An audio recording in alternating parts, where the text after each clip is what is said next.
リーグチャンピオンシリーズでメッツを下しナリーグチャンピオンとなったドジャース。ワールドシリーズではヤンキースと対戦します。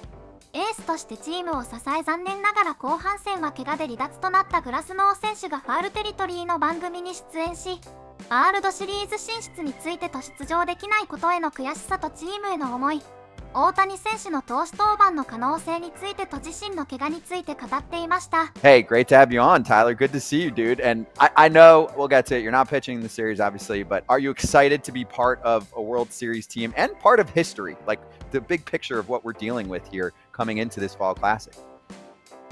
Yeah, I mean, just the two teams playing, it's pretty insane. I don't know the last time we played, like 80 something, or what was the last Yankees Dodgers World Series?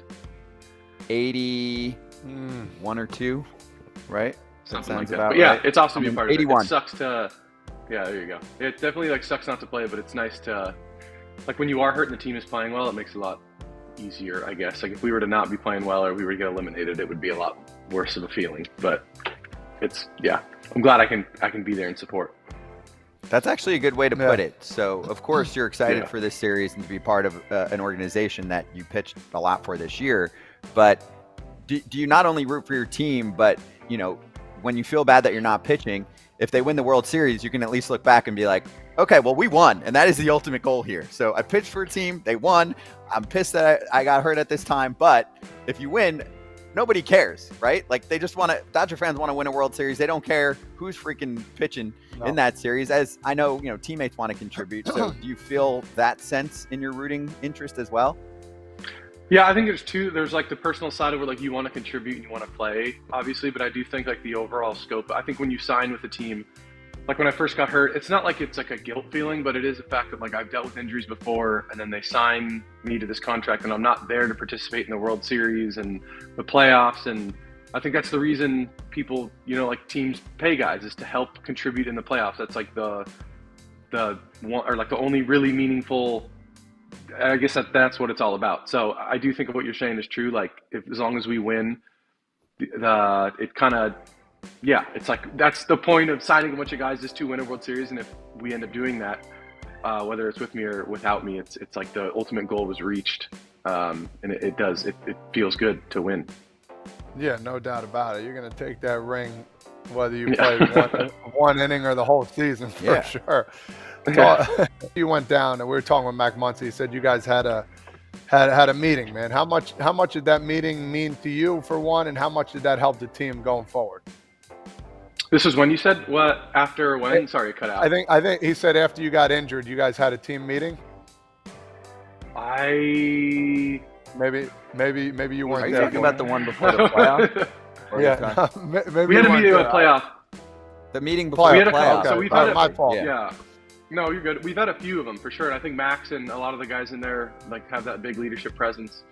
I think that's kind of been like the biggest thing this year. I think we've kind of stayed together as a team really well. Like we've done a lot of things this year differently than I think I've ever done them before. And just like the team leadership, I think the coolest thing about being in a big market team and being with the Dodgers is that a lot of the guys have been here for so many years. So they have this like rich history of friendship and they've kind of known what it's like every single year in and out of the playoffs. So like some of the stuff we changed up this year too, just like going when we played San Diego, I think previous years before guys would drive down, and I think there was some of the guys like Muncy and Mook and Freddie kind of said like, let's just all take a bus together down to San Diego and back. So we had this like really cool minor league camaraderie feeling, and we've had even like just a few meetings throughout the year, and it's kind of like it just feels like a really, really, really close knit team. And I think the amount of care there is to winning in this organization is like nothing I've ever experienced. It's just everyone's main focus and main goal of this team. I love that. So what do you think of the way that Dave Roberts has maneuvered this team through the postseason so far? Because let's be real, the Dodgers are a powerhouse. The offense has been clicking. The bullpen's looked amazing, but you guys, it's not just your team is down a ton of starters, right? And whatever Andrew Friedman has said publicly, we're going to look into that. And obviously it's a sport-wide issue.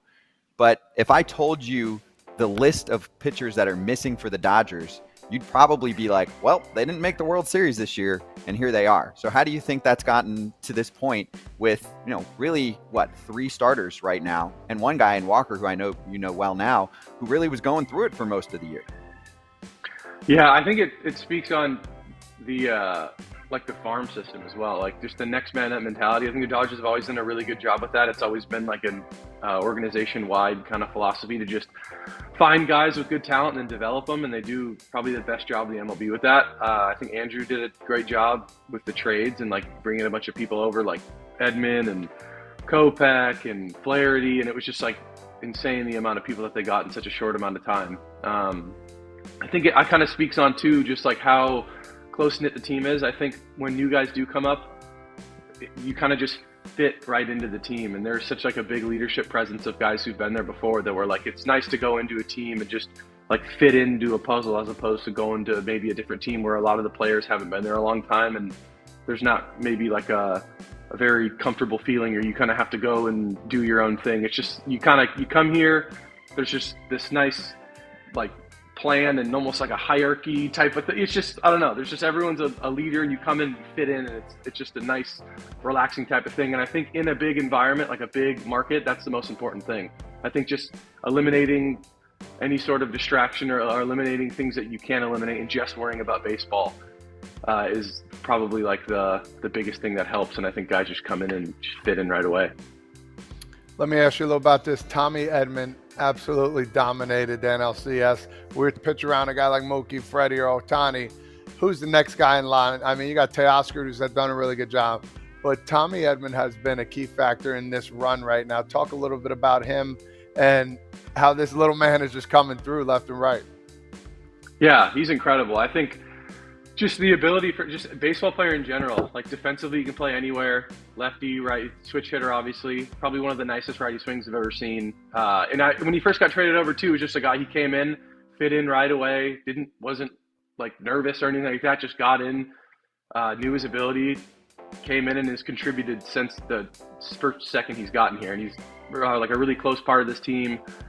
And it feels like he's been here all year. He's an unbelievable baseball player. And I think he's one of those guys too, where he like really rises to the occasion. And I think pressure to him seems just like a privilege. He just kind of shows out every time there's like a big situation. He shows up every time. Tyler, our show obviously has many diehard baseball fans that are watching. There's casual fans too, but they might be sick of me talking about this. I will say every show I've gone on, radio show, whatever, podcast over the last week, they always bring up this one question, which I'm sure you've gotten asked too, and it's about Shohei Ohtani's even iota of a chance that he could appear as a pitcher in this series. So I'll ask it to you in this way. If you were in his shoes, and I know it's hard for any of us to imagine, right? A 50-50 guy who also can pitch like an ace, and you were medically cleared, do you think that you would try and raise your hand? And also with the cachet that he has. My point was, if he goes to Doc into the org and he's cleared, I don't know exactly where he's at with the rehab, and said, hey, I want to appear in this series at some point for an inning or two at some point, do you think that there's any chance that it could happen? I know Doc turned it down last series, but I don't know all that. You don't always reveal all your cards, but what do you think of all the hype around any chance that he could pitch? I think it would depend on, you don't know how many months he's been out. I actually don't know either. Like in terms, it's a second Tommy John, right? Second one? Yeah. And I think it depends on like, yeah, timing wise. And I know like the second one, especially like doctors and clearance and all that stuff is like extremely hard to get, just because the second one is so much.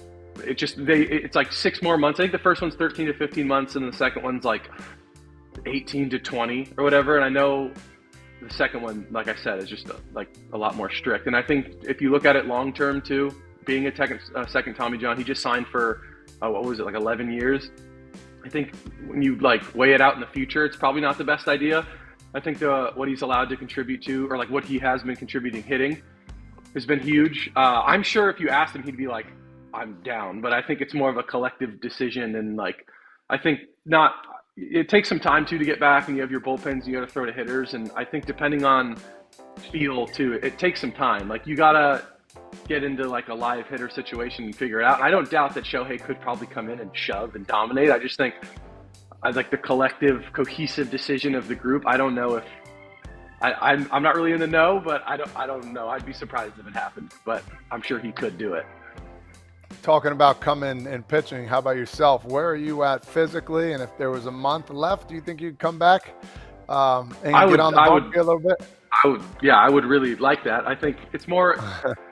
It was like, I think just as far as I had some like signal or whatever, and then I got like an MRI, and then I tried to come back early, like probably took half the time off of how much time I should have taken off, and then I think the MRI got like a tiny bit worse. So I think if I was a little bit more time, I'd love to pitch, and I've considered going back and forth and kind of figuring it out. I just don't think like in long term it would be that good of a decision. I've talked to a few doctors and coaches and everything. I think we've all kind of unanimously agreed that it's probably not the best for me to come back, but it's been really difficult sitting and watching and like not being able to contribute and to be like, let's not do anything. You know what I mean? All I'm doing is like lifting, and I'm not throwing and not building back up. So it's tough, but the way the team's played, it's been good. Like I'm happy that everyone is pitching well, and I think like just for long term and for my career and the success of the team going forward, like me just kind of waiting and coming back next year is the most logical decision.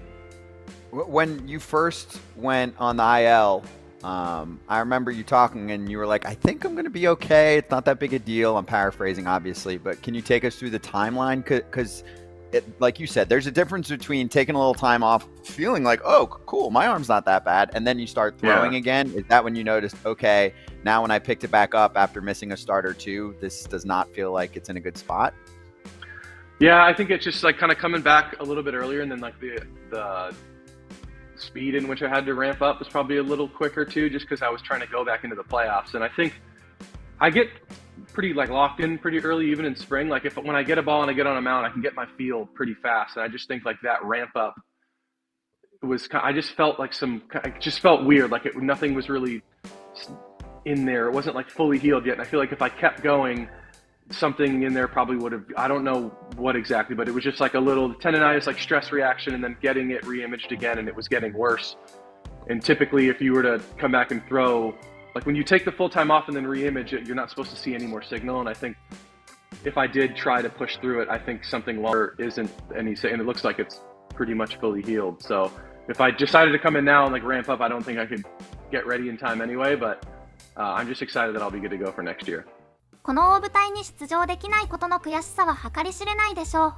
その悔しさもありながら前向きな気持ちでチームの勝利を喜び支えていることが伝わってきて安心しました。大谷選手の投手登板の話題は尽きることはないようですね。怪我をゆっくり癒し来年は完全復帰を期待します。